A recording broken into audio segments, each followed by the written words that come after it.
mes chers élèves dans une nouvelle leçon. Alors on a déjà vu comment utiliser les formules et comment utiliser les fonctions. Regardez ici, on a note 1, note 2, note 3. On veut calculer leur somme et leur moyenne. Si on veut utiliser une formule, on va écrire égal B7 plus C7 plus D7. D'accord? Et on clique sur Entrée. Et si on va écrire égal B8 plus C8 plus D8. Et dans la dernière cellule, on va écrire B9 plus C9 plus D9. Et on a déjà fait une remarque. On remarque ici que on a B7 plus C7 plus D7 et dans la cellule suivante, on a B8 plus C8 plus D8 et dans l'autre cellule, B9 plus C9 plus D9. Alors on a déjà fait une remarque, c'est que les nombres augmentent par 1. D'accord? B7, B8, B9. C7, C8, C9. D7, D8, D9. Et on a la même opération qui se répète. C'est l'addition. D'accord? La même opération qui se répète. C'est l'addition. D'accord? Alors, quand on a les nombres qui augmentent et on a la même opération qui se répète, on peut écrire seulement la première cellule et on la recopie. Ça, on l'a déjà vu. D'accord? Soit en utilisant une formule, soit en utilisant une fonction. Parce que si on utilise ici une fonction, on va écrire égal somme, entre parenthèses, de B7 jusqu'à D7. Et dans la cellule suivante, on va écrire somme de B8 jusqu'à D8. Et de la même manière, égal somme de B9 jusqu'à D9. C'est-à-dire, les nombres aussi augmentent. B7, D7, B8, D8 et B9, D9. D'accord? Et la même fonction qui se répète. On peut la recopier aussi. On peut recopier la fonction. Ça y est? Alors, on recopie la fonction ou bien la formule si les nombres augmentent par 1 et si on a la même opération qui se répète. La même chose pour la moyenne. En utilisant une fonction, on va écrire moyenne de B7 jusqu'à D7. Et on la recopie. Jusqu'ici, on n'a pas de problème. Alors maintenant, on va prendre cet exemple. Regardez. Ici, on a les personnes. Et ici, on a le nombre de jours qui ont passé dans un hôtel, par exemple. Et ici, on a le prix d'un jour. Le prix d'un jour, par exemple, c'est 310 dirhams. Khalid va payer 310 dirhams pour chaque jour passé dans un hôtel. Lui, il a passé 10 jours. Leïla a passé 5 jours. Samir a passé 7 jours. Nabil, 12 jours. Et Khadija, 4 jours. On va calculer le prix que chaque personne a payé. Alors, en utilisant une fonction, on va écrire égal produit, parce que on a le nombre de jours multiplié par le prix d'un jour. D'accord? Le produit de B5 et C3. Point virgule, C3. D'accord? Le produit de B5 et C3. Alors ça, en utilisant une fonction. Si on veut utiliser la formule, on va écrire B5 fois C3. Soit on utilise la fonction produit, soit on écrit la formule simple B5 fois C3. D'accord? Je vais utiliser la formule B5 fois C3. Ici, B6 fois C3 égale B7 fois C3 égale B8 fois C3 égale B9 fois C3. Alors la question que je vais poser maintenant, est-ce qu'on peut écrire ou bien calculer seulement la première cellule et recopier la formule? Recopier une formule, il faut d'abord voir si les numéros augmentent par 1 et si on a la même opération qui se répète. Alors pour nous, on a la même opération qui se répète. On a ici la multiplication et dans les autres cellules aussi, on a la multiplication. On va voir maintenant si les nombres augmentent par 1. Alors pour la première adresse, B5 devient B6, B7, B8, B9. Jusqu'ici, tout est bien. On va voir maintenant pour C3. Est-ce qu'on a C3, C4, C5, C6 et C8, C7 et C8? On va voir. Alors ici, on a C3. Ici, on a C3, C3, la même chose, et C3. C'est-à-dire, ici, on n'a pas le nombre qui augmente par 1. Alors, on ne peut pas recopier cette adresse directement. D'accord? Quand on a ce cas, on ne peut pas recopier parce que si on recopie, regardez ici, on va avoir C4. Nous, on veut avoir C3. Et ici, C5. Ici, C7, C6. Et ici, C7. Alors, dans ce cas, on ne peut pas recopier directement.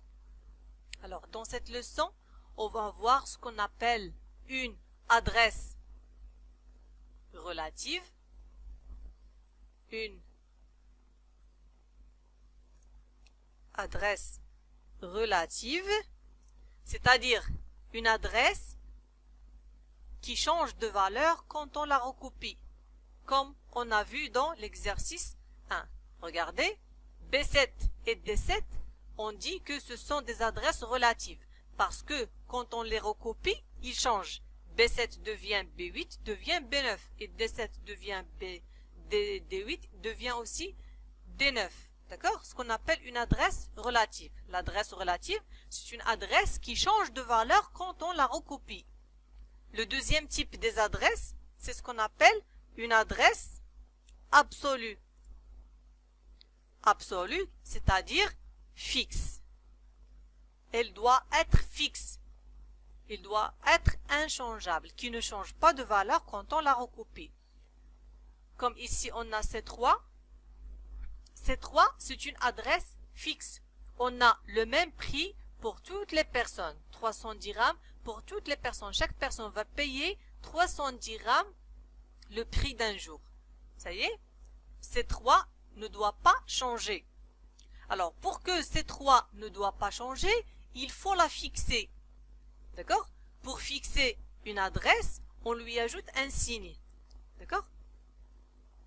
Pour fixer une adresse,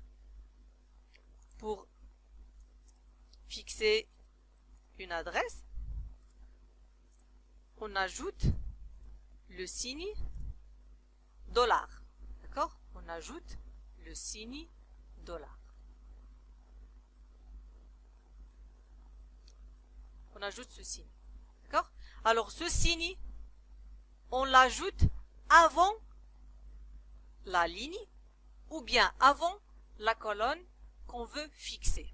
Alors pour nous, dans ce cas, si on recopie, on obtient C4, C5, C6 et C7. D'accord? Si on recopie cette adresse, cette formule, on va obtenir C4, C5, C6 et C7. C'est-à-dire C ne change pas. Ce qui change de valeur, c'est la ligne 3. Alors on ajoute le signe $ avant la ligne, ici, entre C et 3. Ça y est, maintenant on peut recopier la formule parce qu'on a fixé la ligne 3. Regardez ici, C $3, C $3, C $3, il ne change pas de valeur, ce qu'on appelle l'adresse absolue. C'est une adresse absolue. Alors, il y a deux types d'adresses. L'adresse relative, c'est l'adresse qui change de valeur quand on la recopie. Et l'adresse absolue, ou bien fixe, c'est l'adresse qui ne change pas de valeur quand on la recopie. Alors, le signe dollar, on l'ajoute pour fixer l'adresse. Si on veut fixer la colonne, on ajoute le signe dollar avant la colonne. Si on veut fixer la ligne, on ajoute le signe dollar avant la ligne. Si on veut fixer toute l'adresse, on ajoute le signe dollar avant la colonne et avant la ligne.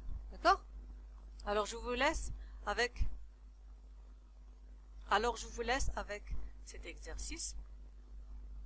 On l'a déjà fait, mais avec la première méthode, la méthode simple, c'est-à-dire mais maintenant, on va seulement calculer la première cellule et on va recopier. Alors ici, on a note 1 et note 2. Ici, on a coef 1 et coef 2, le coefficient. On veut calculer note 1 fois coef 1, ici, dans la première cellule, et note 2 fois coef 2, d'accord, en utilisant.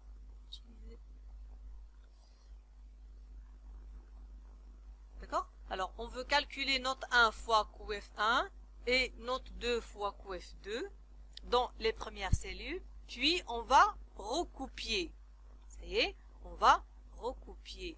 Alors, faites attention à ce que vous allez faire pour recopier la fonction que vous avez utilisée. Alors, vous allez essayer de faire l'exercice. Maintenant, je vais faire la correction. Alors, regardez ici, on va calculer note 1 fois coef 1. Alors, on a ici la multiplication, c'est-à-dire la fonction qu'on va utiliser, c'est la fonction produit, égale produit de note 1 et coef 1. D'accord? C'est 5 des 13. On va recopier.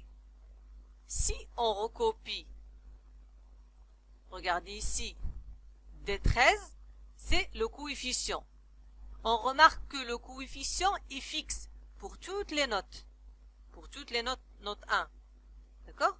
Alors le coefficient, il est fixe. Alors avant de recopier la fonction, il faut fixer cette adresse. Des 13, il doit être fixe.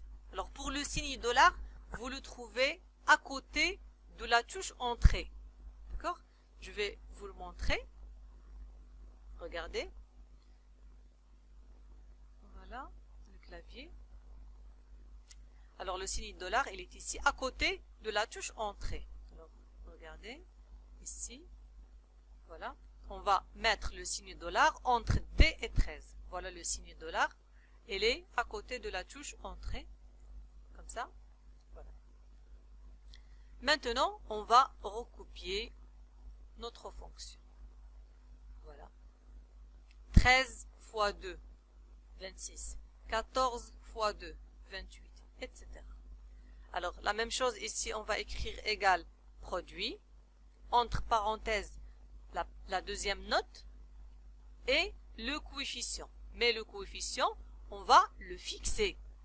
Puis, on va recopier notre fonction. Maintenant, je vous laisse avec le cours. L'adresse relative et l'adresse absolue. Pour fixer une adresse, on ajoute le signe dollar. L'adresse relative. L'adresse relative est une adresse variable qui change de valeur quand on la recopie dans une autre cellule. Dans une autre cellule, exemple A13, C5, F6, etc. L'adresse absolue. C'est une adresse fixe qui ne change pas de valeur quand on la recopie dans une autre cellule. Exemple, ligne fixe comme A$4, E$6, etc. C'est-à-dire le signe dollar est posé avant la ligne. Colonne fixe, $D4, $MG7, c'est-à-dire le signe dollar, on le pose avant la colonne. Et ligne et colonne fixe, c'est-à-dire toute l'adresse est fixe, c'est-à-dire on utilise le signe dollar avant la colonne avant la ligne. $A, $2, $H, $5, etc. Merci et à bientôt dans une nouvelle vidéo.